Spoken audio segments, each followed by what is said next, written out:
Hi there guys, I'm Nikhil from GreedyTech and this is a quick unboxing and my initial impressions about the RealMe 1.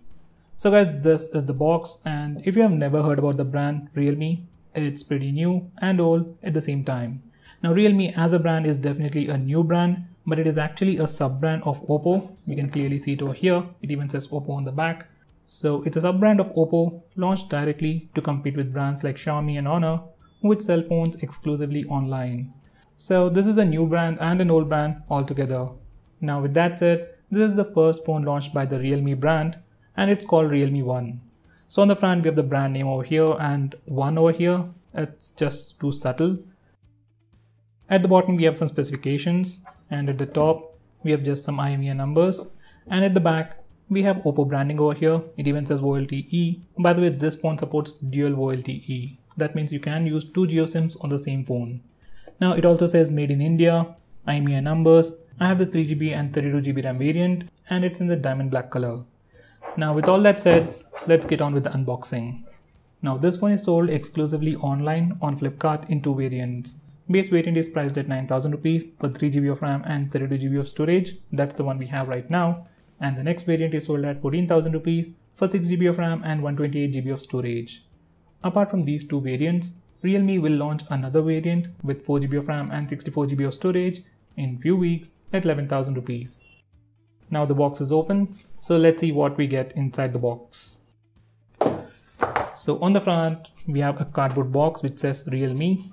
Now let's see what's inside the box first. So at the top we have the SIM card ejector.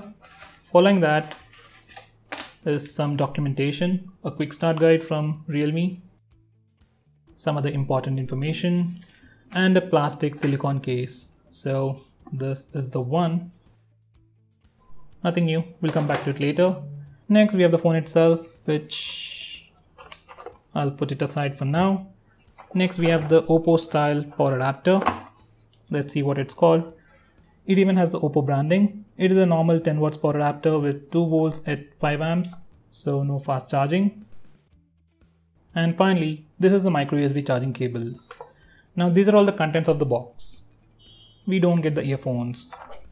Now let's come back to the phone.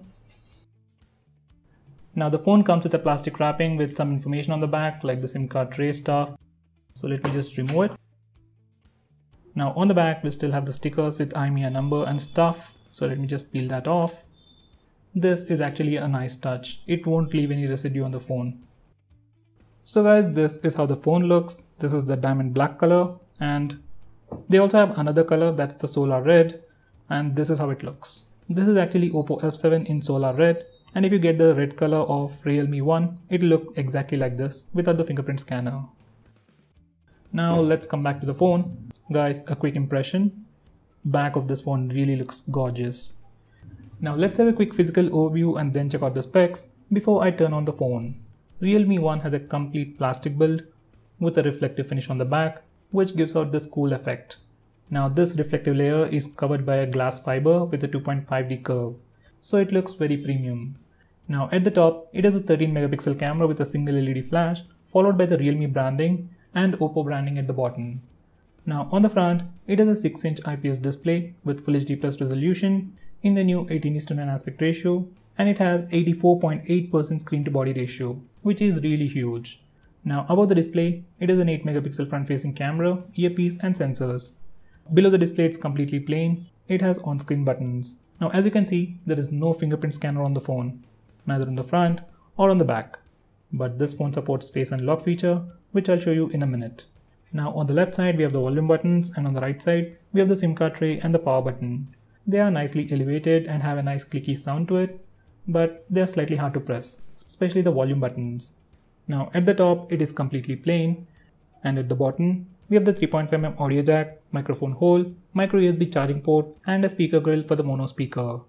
Now I forgot to mention this, display is covered by 2.5D curved glass and it is protected by tempered glass pre-applied, so that's a really nice touch.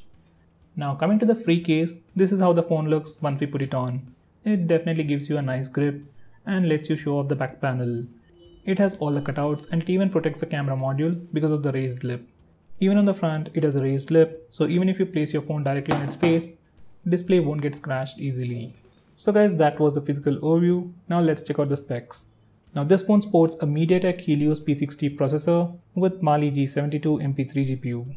It is powered by 3400 mAh battery and comes with something called AI battery management, which is supposed to improve your battery life. Now this is a SIM card tray and it houses 2 nano SIM slots along with a dedicated SD card slot, which is definitely a huge advantage when compared to other phones like the Redmi Note 5 or the Note 5 Pro. Now this phone has dual 4G and dual VoLTE, so you can use 2 GeoSIMs on this phone at the same time. Now even with all these goodies, this phone has a thickness of 7.8 mm and weighs just 155 grams, which is way less than Redmi Note 5 or the Note 5 Pro, which weighs around 180 grams. So this phone has a lot of good things going on for it. Now let me turn on the phone and do some initial configuration.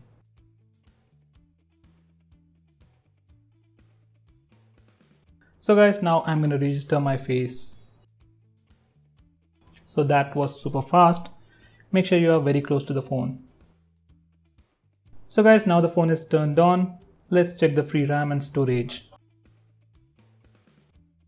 So guys, right out of the box, we get about 1.3 GB of free RAM in the 3GB RAM variant. Now let's go to settings. Now out of the 32 GB of storage, we just get about 20 GB of free space for our user apps and user data. That might seem little, but as I've said, this phone has a dedicated SD card slot, so we don't have to worry about storage, even if you get the base variant. Now this is the about page. This phone is running Coloros version 5.0 based on Android version 8.1.0, and this phone has the latest March 5th security patch. Now it's time to check out the cameras. Now this is the camera application. It looks exactly like the camera interface on the OPPO F7. We have this toggle over here for beauty mode for both the front and rear cameras. Now this is the switch or toggle to switch between the front and rear cameras.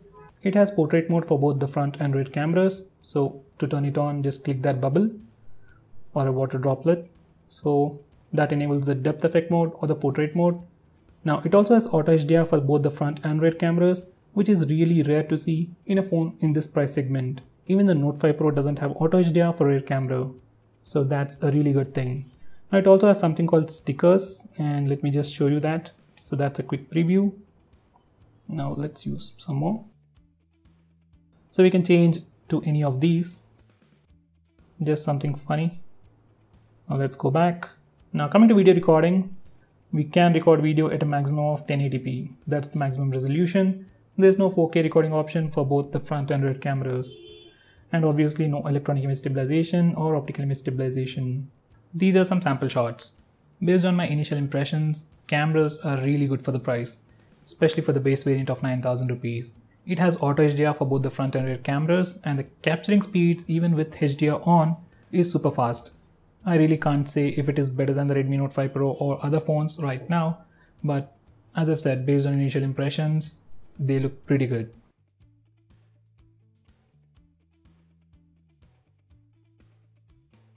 So guys, that was the camera interface, and this is a home screen, and as you can see, there isn't a lot of bloatware. There is not even an app drawer, so all the apps are thrown out to the home screen. Now it's time to check the face unlock feature. Now I'm locking the phone. Now 3, 2, 1. So guys, as you have seen, I didn't even see the lock screen.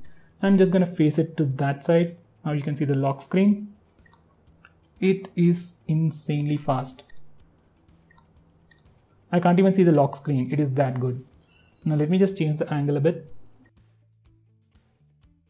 Now I've registered my face without the glasses. Now I'm putting on the glasses. So here's a quick preview. So you can see my glasses. Now I'm locking the phone. It is even fast with my glasses on, which is really awesome. Now I'm just going to put it in an angle. Now even at this angle, it was able to recognize my face. Now for the low light test, I'm going to turn off all the lights. Now let's check. So guys, even in low lighting conditions, it is super fast. Now let me just turn off all the lights. So it's struggling a little.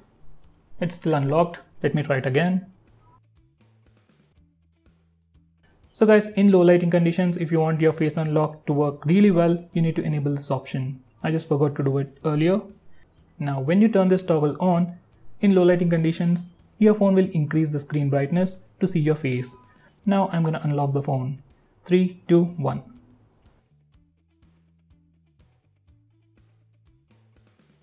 Okay, my face is pretty far. So I'm just gonna come a little closer. So guys, if I'm closer to the screen, it is unlocking the phone. Now I'm gonna do it again.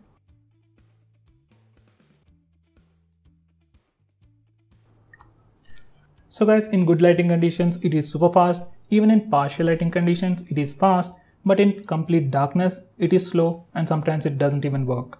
So on the whole, I would say it is pretty usable. Unless it is completely pitch dark, you can use this feature without any issues, and it is definitely faster than fingerprint scanner because you have to find or trace out the fingerprint scanner, but face unlock is super fast. So there you go, that was super fast.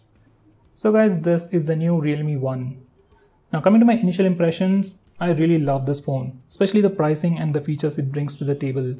I've already checked out its performance with the OPPO F7. It was able to beat even the Redmi Note 5 Pro, which came with the Snapdragon 636 processor. So I don't have any doubts regarding the performance of this phone, and considering the price of 9,000 rupees for a dedicated SD card slot and all that performance, it's really a no-brainer. By the way guys, most of the phones sold at 9,000 rupees that come with a full view display come with HD plus resolution. But this is the first phone in that price segment to come with a full HD plus resolution. So this is definitely the best phone and a great value for money under 15,000 rupees. Now, will it be better than the Redmi Note 5 Pro? That we have to decide by checking the cameras. I think the lack of a fingerprint scanner is gonna impact many people, but as you have seen, face unlock is super fast and I can live without a fingerprint scanner, considering how good the face unlock is. So guys, that was a quick unboxing and my initial impressions of the Realme 1.